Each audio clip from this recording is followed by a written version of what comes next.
Здраво и добро уште едно видео, каде што ова видео ќе збориме за растворливост. Сега во овој на ова видео всушност го разгледавме уште во минатото видео.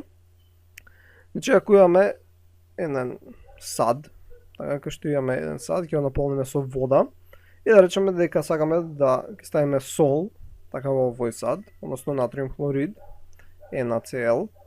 Сега, молекулата на натриум хлорид всушност е, односно ионската двојката, не е молекула, составена е од атоми на натриум кои опколуваат атоми на хлор, и одека и повторно атоми на хлор, атоми на натриум и градат еден вид кристална решетка. Така. Сега, кога ќе оставиме тоа парче сол во водата, тоа всушност се раздвојуваат атомите на натриум и хлор, така што добиваме единични атоми на натриум и единични атоми на хлор.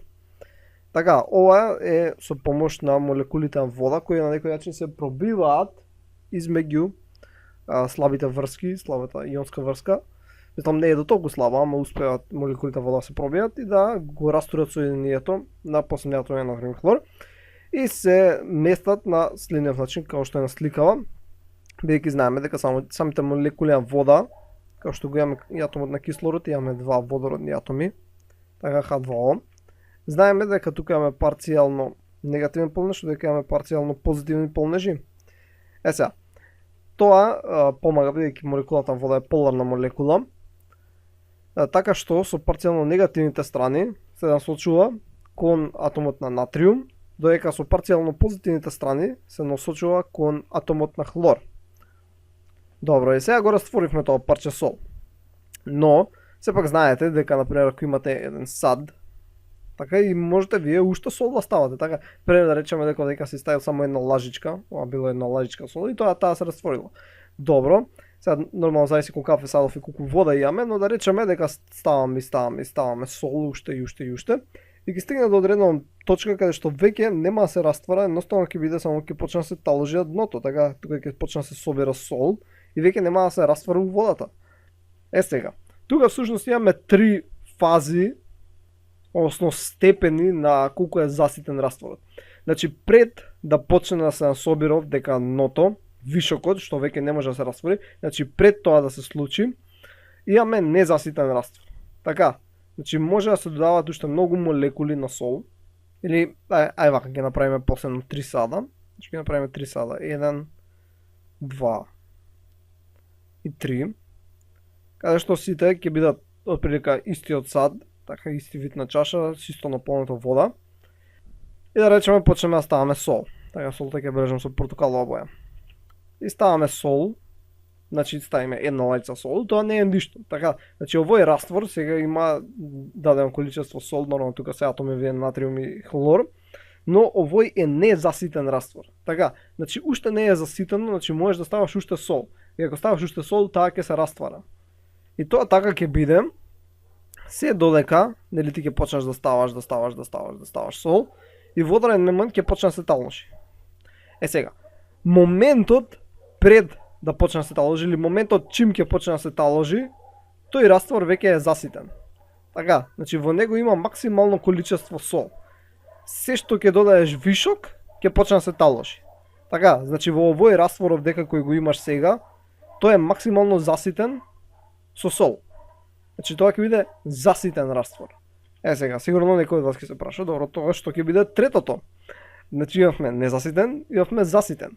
Сега, третото е презаситен раствор. Сега ќе си речеш како може да е презаситен, кога ако се, например, ќе стигнеш до заситен, така имаш дадено количество сол, и се екстра што ќе додаваш, ќе се таложи од дното.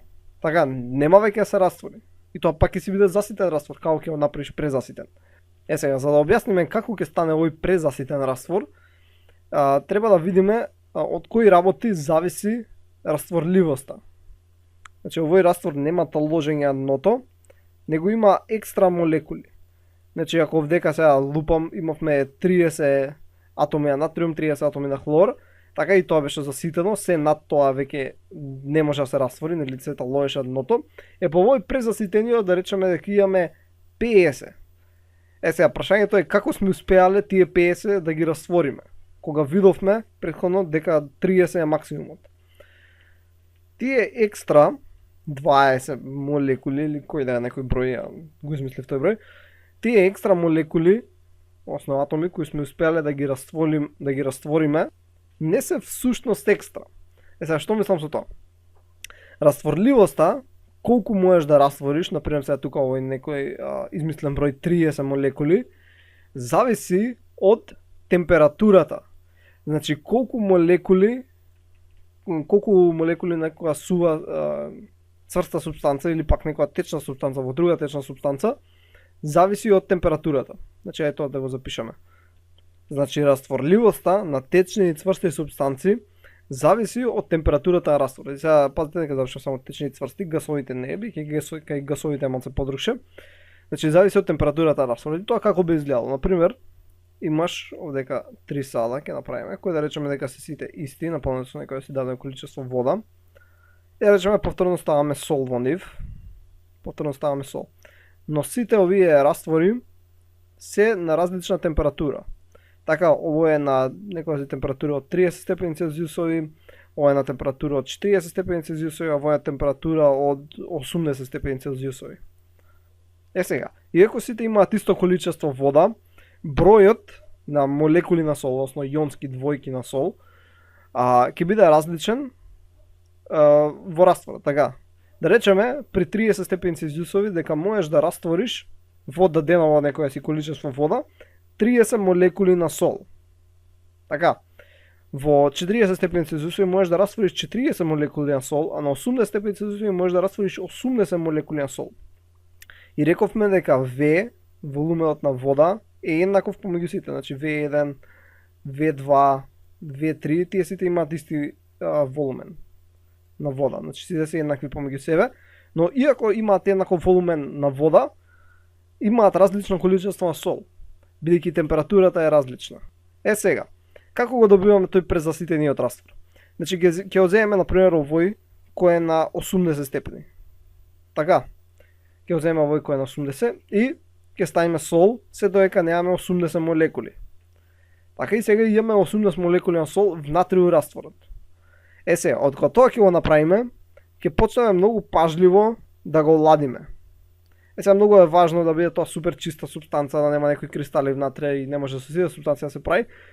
Но ова е главниот принцип. Значи ќе почнеме да го ладиме, и ќе стигнеме до 30 степени Целзиусови. Сега, знаеме дека кога е 30 степени Целзиусови, лимитот е 30 молекули на сол. Така, се што ќе биде над 30 почнува да се таложи од дното. Ама ние, бидејќи имавме 80 растворени и се вративме назад само со температурата, тие 80 ќе останат внатре. Така што ова како ќе вратиме назад, ќе имаме еден сад кој ќе биде на 30 степени Целзиусови, но внатре у него ќе има 80 молекули на сол. И всушност имаме повеќе молекули него што би можеле да се растворат на таа температура, така што овој раствор ќе биде презаситен. Значи тој е презаситен раствор.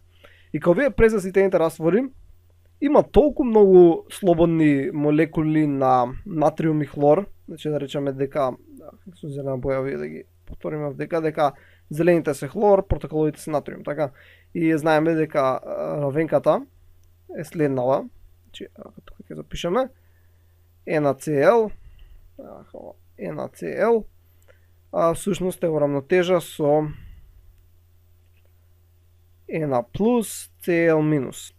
Така, сега, кога ќе бидеме во толку голем број, 80 на 30 степени, да речеме овдека, дека тоа е презаситено, ако има некој си мал кристал, или некоја си субстанца, пример ова се прави често, ќе се гребне стакленцето во кој се наоѓа садот, или некоја прашинка, или ќе се промучка или нешто, толку многу атоми има на натриум и хлор што се слободни во толку мал волумен, што ќе почне да се одвива обратната реакција и да се прават пак назад во натриум хлорид, во сол.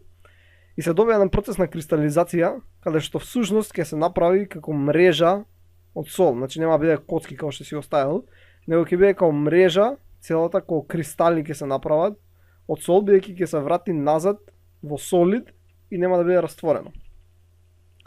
И тоа ќе изгледа како следно. Значи имаме раствор кој во е презаситен. Значи овдека замислете си дека ги имаме тие 80 молекули, а температурата дека е 30 степени, а нели на 30 степени беше само 30 максимум, така што 80 е презаситено.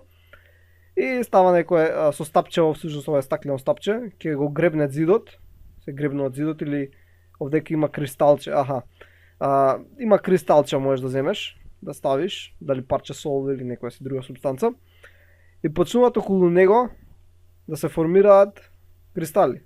Така и ова е процес на кристализација. И најчесто, кога се одвива процес на кристализација, тоа е екзотермен процес, така што ќе биде многу жешка чашата. Ќе стане жешка, бидејќи идеш од растворено во солид. Така ако замислете си од течно идете во цврсто, а цврстото има помалку енергија, така што мора да се ослободи енергија, така што ова ќе биде топло.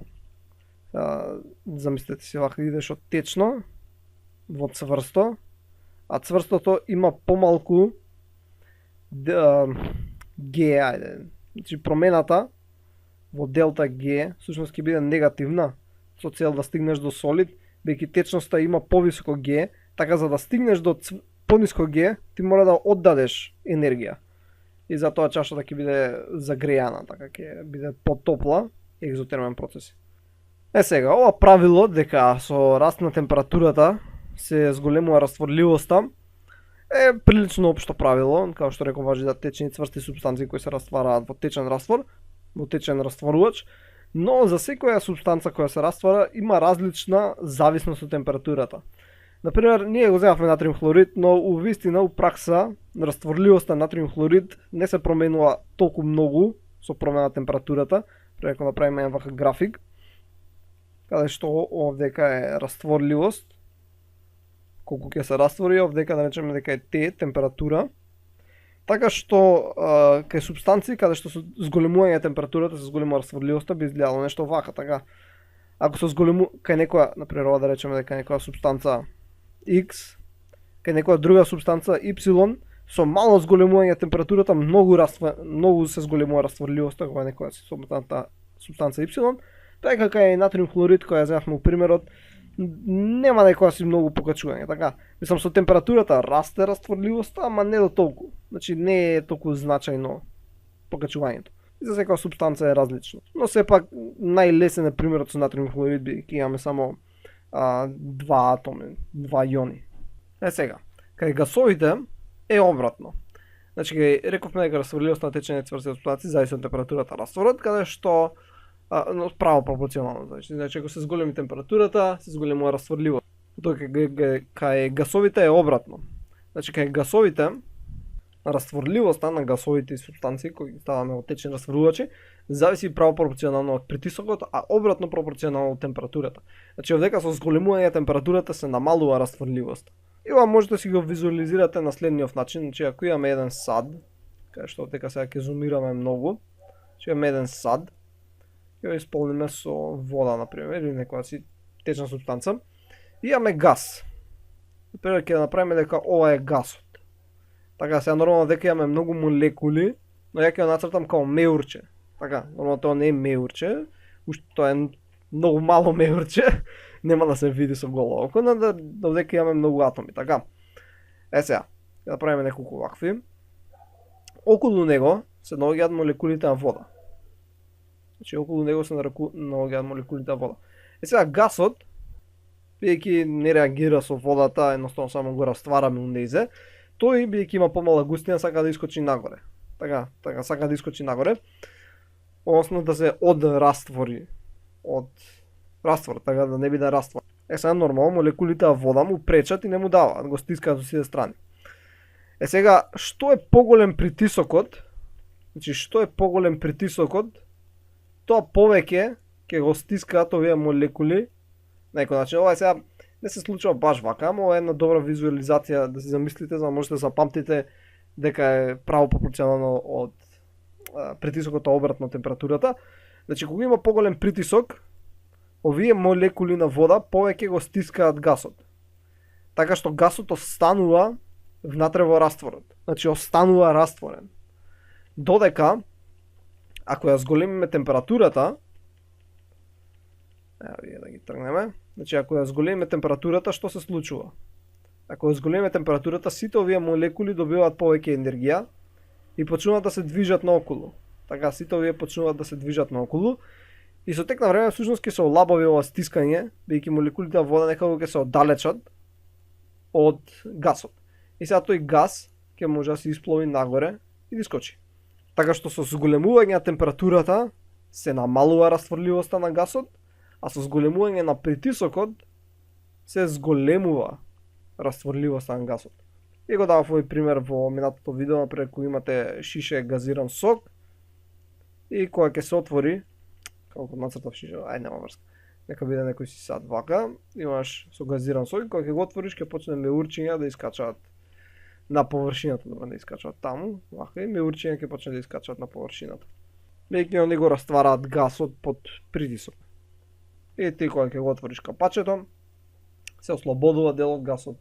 И така, или например кога ќе го промучкаш, всушност им даваш малце енергија на овие молекули на вода, бидејќи со мучкањето внесуваш енергија во системот, така да они се раздалечуваат, па малце се слобода и малце ќе се направи пење кога ќе промучкаш. Исто така кога ќе промучкаш малце навлегува воздух, така или излегува поточно воздух, така што се намалува притисокот, и ако се намали притисокот ќе сакаат да искочат меурите да не бидат растворени. И така. Сега, ова што се раствара во што, всушност е многу важно во органска хемија ќе биде, но главно има едно правило, бидејќи не може секогаш да одредиш точно ова ќе се раствори тоа, сега можеш до некаде со теорија, но нема онака едно правило кое секогаш важи, така што генералниот принцип е слично се раствара во слично. Така што поларно се раствара во поларно, неполарно се раствара во неполарно. Значи генерален принцип слично се раствара во слично, поларно се раствара во поларно, неполарно се раствара во неполарно. Не мора секој што биде така, но отприлика тоа е некое си општо правило да се следи кога се работи во хемијата. Добро, се надам дека научивте нешто ново. Значи главното е растворливоста зависи од температурата и од притисокот, кај гасови и течности е различно. И така. Убаво е да се видите на интернет кристализација како изгледа.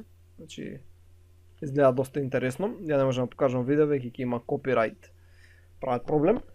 И така, тоа е се за овој видео, се надам дека научивте нешто ново и ќе се видиме во наредното видео. Довидување.